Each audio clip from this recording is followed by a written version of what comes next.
कि आज जैसे कर्नाटक का विजय हुई है और वहाँ की जनता ने प्रधानमंत्री को नकारा, इसलिए नकारा कि प्रधानमंत्री महोदय लगातार देश की जनता से, कर्नाटक की जनता से झूठ बोलती आई है, जिसका परिणाम है कि कर्नाटक में प्रचंड बहुमत से कांग्रेस पार्टी की वापसी हुई है।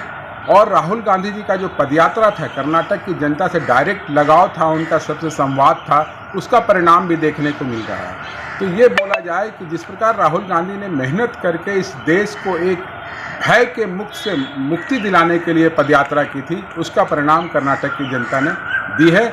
अमित शाह ने भी अपने भाषणों में इस प्रकार का प्रयोग किया था कि भय का माहौल पूरे देश में बना हुआ था और कर्नाटक की जनता ने इसको नकार दी है। और आने वाले समय में जहां भी चुनाव होगा, इस प्रकार के दृश्य आपको देखने को मिलेगा। चूँकि भारतीय जनता पार्टी और देश के प्रधानमंत्री का जो वक्तव्य रहा है, वो हमेशा से इस देश की जनता को गुमराह करने वाला रहा है।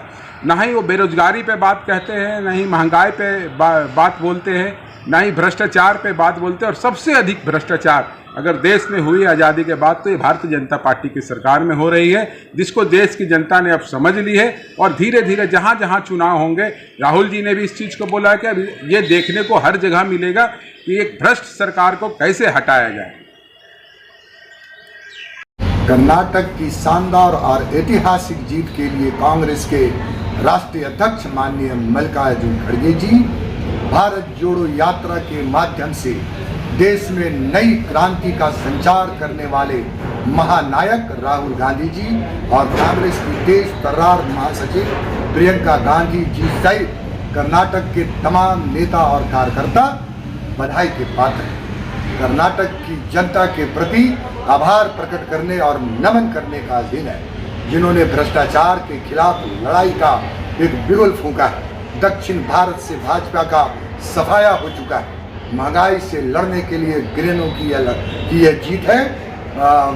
भ्रष्टाचार और कमीशन खोरी से कर्नाटक की जनता की लड़ाई की यह जीत है। यह जीत किसानों के बेहाल और परेशान हालात में कांग्रेस को ताकत देने की जीत है। और कांग्रेस ने जो वादा किया है, पहली कैबिनेट में सरकार बनते ही उन 5 वायदों का जो है वो पूरा किया जाए।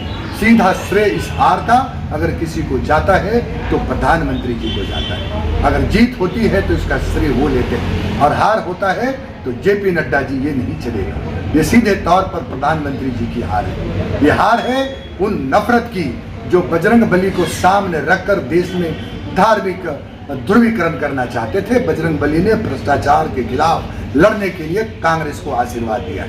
कल हम 14 मई को पूर्वाह्न 11:30 बजे भीमराव चौक अंबेडकर पर जीत का जश्न मनाएंगे। कर्नाटक की जनता के प्रति आभार प्रकट करेंगे। आप भी आइए इस जश्न के कार्यक्रम में और आप शामिल होकर कर्नाटक की जनता के प्रति आभार प्रकट करें, उनके प्रति कृतज्ञता प्रकट करें, क्योंकि कर्नाटक की जनता ने देश को एक संदेश दिया है कि फूट डालो राज करो की नीति अब नहीं चलेगी। अब जब बात होगी तो महंगाई की बात होगी, बेरोजगारी की बात होगी, भ्रष्टाचार की बात होगी, देश की सुरक्षा की बात होगी, किसानों की बात होगी। और 2023 के कुछ राज्यों के चुनाव और लोकसभा के चुनाव का यह स्पष्ट संकेत है कांग्रेस के नेताओं के लिए, कांग्रेस के पार्टी के लिए, देश के आवाम।